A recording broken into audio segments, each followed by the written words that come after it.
We're back here at the Fire Control Centre today, but this time it's to show you the District Incident Management Exercise. Let's go.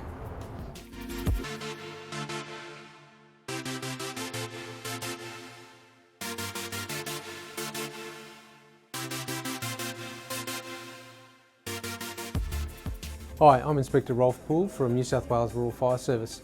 We're here at the Hornsby Ku-Ring-Gai Fire Control Centre where we're doing an incident management exercise, simulating a major emergency that's impacting on the urban Sydney bushland interface environment.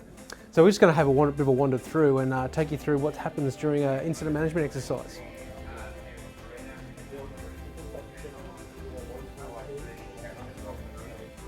So you can see there's a fair bit of activity here. Over here we've got operations. They're currently looking at the scenario of two major fires impacting on the urban interface. Looking at where the fire is, what sort of resources they've got to put that out, with the fire trucks, helicopters and the like.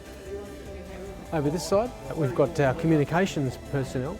They're talking directly to the firefighters in the field and setting up a communication strategy between all the different agencies such as National Parks and Wildlife, Fire and Rescue, Rural Fire Service and any other support agencies. So it's a pretty complex operation that we're simulating here.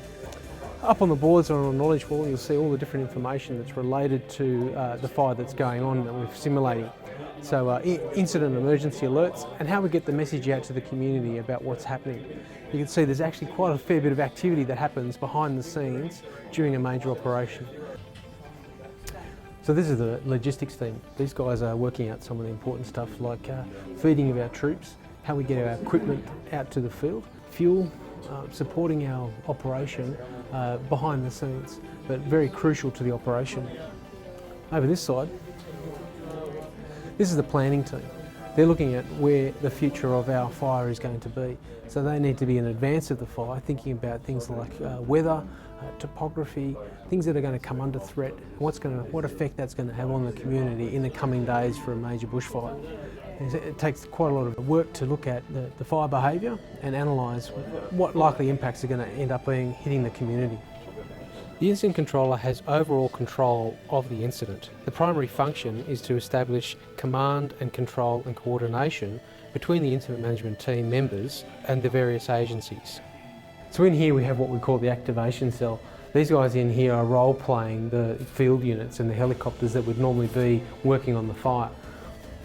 0688, over. So what's going on here is we're simulating that there are two different fires that are hitting the urban bushland interface. So multiple properties under threat and emergency warnings and alerts being sent to the community. Trying to keep up a fairly high pace so that people downstairs working in the incident management team feel as though the incident is actually real.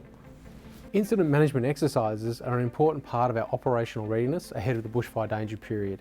It's vital training, much like our frontline firefighters do hose drills to practice.